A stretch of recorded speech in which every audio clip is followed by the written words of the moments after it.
Aujourd'hui, on va parler de la blessure d'abandon, un sujet profond et parfois douloureux. C'est une blessure qui peut nous toucher à différents moments de notre vie et qui peut avoir un impact sur nos relations, sur nos choix et sur la perception que nous avons de nous-mêmes. Ensemble, nous allons comprendre ce que c'est cette blessure, comment la reconnaître et comment engager un processus de guérison. La blessure de l'abandon, c'est souvent quand l'un de nos parents nous a fait nous sentir délaissés, nous a négligés, ne nous a pas écoutés. Ça peut être lié à l'absence physique, mais ça peut aussi être lié à l'absence émotionnelle. L'absence physique est quand l'un des deux parents part après une séparation, un divorce. Et l'absence émotionnelle, c'est lorsque on ne se sent pas écouté ni compris. Cette blessure crée en nous une peur profonde, celle d'être laissé seul, de ne pas être aimé ou d'être rejeté. Par exemple, une personne souffrant de cette blessure peut avoir peur de se retrouver seule et va souvent s'entourer de personnes qui ne sont pas forcément très bonnes, très saines pour combler ce vide. C'est une personne qui peut rechercher l'approbation aussi en permanence. Ou au contraire, totalement s'isoler pour justement ne pas être abandonné. Alors comment reconnaître la blessure de l'abandon ? Voici quelques signes qui peuvent indiquer que tu as cette blessure. Une peur irrationnelle du rejet ou de la solitude. Un besoin constant de validation ou d'attention. Des difficultés à poser des limites de peur de déplaire.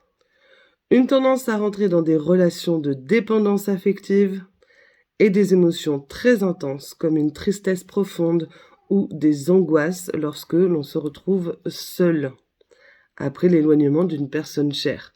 Ça peut être quand ton petit ami décide d'aller faire les courses sans toi, par exemple. Ces comportements ne sont pas là pour nous nuire, au contraire, ils sont là pour nous protéger. Ils sont simplement les réponses à une peur profonde. Alors évidemment, c'est très inconfortable de vivre avec cette blessure, donc je vous donne quelques tips pour pouvoir la guérir. En tout cas, entamer un processus de guérison. Pour commencer, je dirais qu'il est important de prendre conscience de ces blessures. Reconnaître qu'on a la blessure d'abandon est déjà un grand pas vers la guérison. Deuxièmement, exprimer ses émotions. Il est important de ne pas garder pour soi et donc de verbaliser ce qu'on ressent. Ça peut être auprès de quelqu'un de confiance ou ça peut être tout simplement grâce à l'écriture dans un journal. Il est important d'apprendre à s'aimer, à se considérer, à se donner de la valeur à soi-même. Valorise tes qualités. Quand tu veux guérir, il faut que tu comprennes que tu as ta place et que tu mérites le bonheur, que tu mérites d'être guéri et d'être serein. Quatrièmement, je dirais de te réconcilier avec ton passé. Tu peux faire appel à un professionnel, évidemment. C'est même plutôt conseillé. Mais tu peux le faire toi-même aussi en introspection, en cherchant, en écrivant et en te racontant ton histoire, la forme que tu peux avoir avec ton histoire pour te l'approprier. Ça n'est plus quelque chose que tu peux nier, ça n'est plus quelque chose de dangereux, c'est quelque chose qui fait partie de toi, qui t'a aidé à te construire et qui fait la personne que tu es aujourd'hui. Ton histoire ne définit pas la personne que tu es aujourd'hui, mais elle a contribué à te faire grandir et évoluer. Alors tire profit de ce que tu as appris à travers cette histoire, aussi difficile que les traumas puissent être. Bien sûr, il ne s'agit pas de normaliser ce que tu as vécu, mais plutôt de pardonner, de te pardonner toi, de pardonner aux gens qui t'ont fait du mal pour avancer, pour que cette histoire-là, pour que ce vécu-là ne soit plus un frein, mais un moteur dans ton quotidien. Et ensuite, je finirai sur la pleine conscience.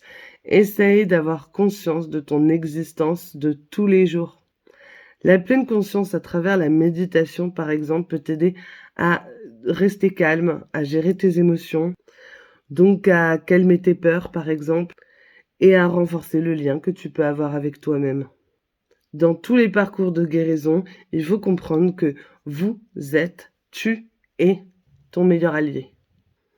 Chaque petit pas compte.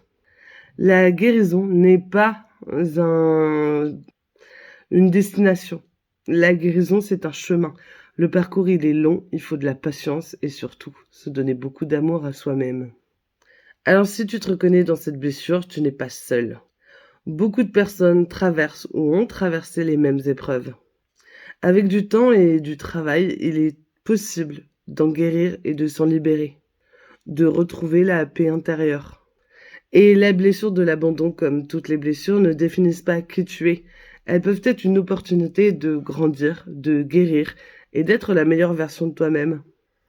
Je te remercie de m'avoir écouté jusqu'au bout et si cette vidéo te parle, si ça t'a plu, je t'invite à la partager. Tu peux aussi t'abonner pour voir d'autres vidéos. Et si tu as des questions, laisse-les en commentaire, je serai ravie d'y répondre. Ensemble, on va plus loin. Tout seul, on va plus vite, mais ensemble, on va plus loin. Qu'est-ce que tu